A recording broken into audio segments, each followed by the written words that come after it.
Everyone, आज का जो हमारा टॉपिक है वो है स्पाइरल मॉडल। और स्पाइरल मॉडल ये 4 फेजेस में हम लोग कवर होता है। ये इसका एक डायग्राम है। सो जो पहला फेज होता है वो प्लानिंग होता है, second is risk analysis, third is engineering and fourth is evaluation and testing. और सबसे पहले हम समझते हैं कि स्पाइरल मॉडल होता क्या है। सो जो स्पाइरल मॉडल है वो 4 फेज में डिवाइड होता है: planning, risk analysis, engineering and evolution.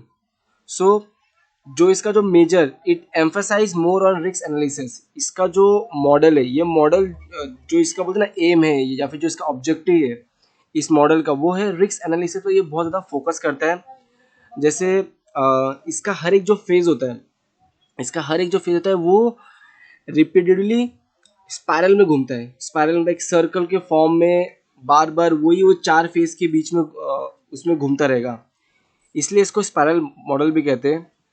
और जो इसका रीज़न है, जैसे the planning is the base line spiral and the is subsequent spiral is built on the spiral model. So basically क्या होता है कि जो इसका स्टार्टिंग पॉइंट है, जो इसका बेस लाइन स्टार्टिंग है, फिर वहाँ से लेके फिर इसका जो सब्सिक्वेंट मतलब उसमें और भी चीज़ें उसकी स्पाइरल ऐड होती रहती है, उसके बाद जाके इसका ये पूरा प्रोजेक्ट बनता है।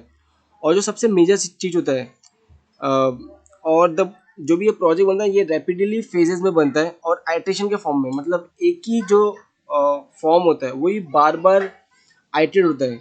एक ही मॉड्यूल को हम लोग बार बार यूज़ करते हैं रेपिडेटली, इसीलिए इसको स्पाइरल मॉडल भी कहा गया है।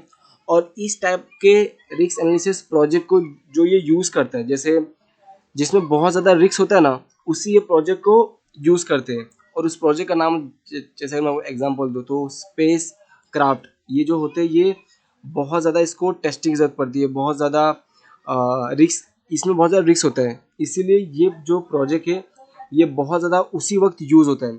अगर आप देखोगे जैसे ही अगर रिस्क जहाँ पे ज़्यादा बढ़ता है, अगर मैं आपको इसका if I will tell you the advantage of the spiral model, then the first advantage of spiral model is it is important is placed on the risk analysis, and the second is software is produced in early stage.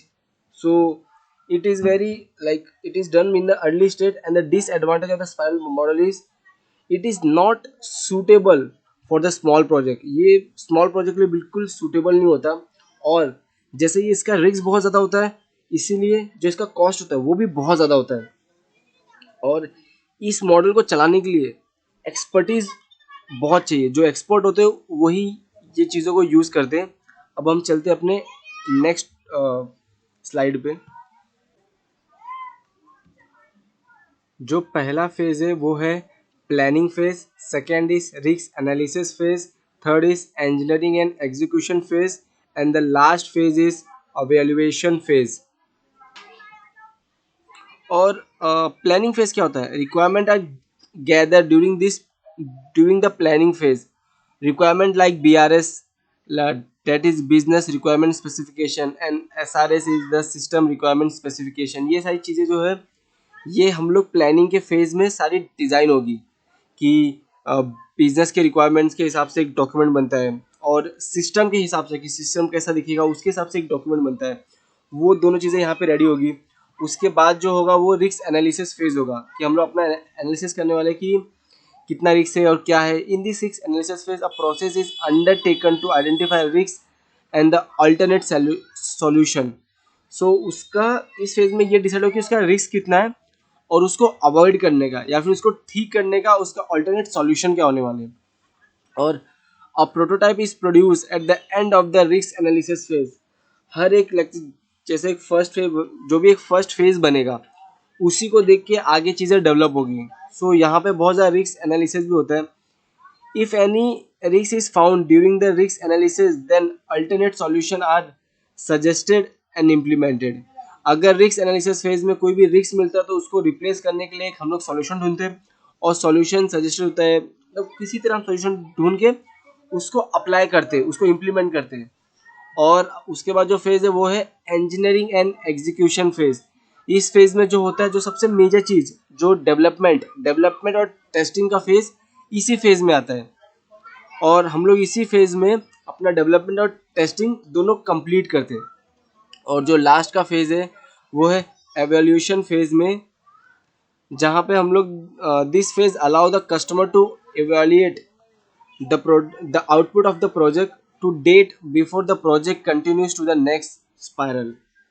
So यहाँ पे हम लोग यही चीज़ देखते हैं कि अपना कितना प्रोजेक्ट बन गया है और उसी के हिसाब से हम लोग अपना नेक्स्ट स्पायरल मॉडल को कंटिन्यू करेंगे, नेक्स्ट फेजेस को। So thank you so much for watching this whole video. अगर आपको कुछ भी डाउट है बिल्कुल कमेंट करिए। अब हम मिलते हैं अपने नेक्स्ट वीडियो में।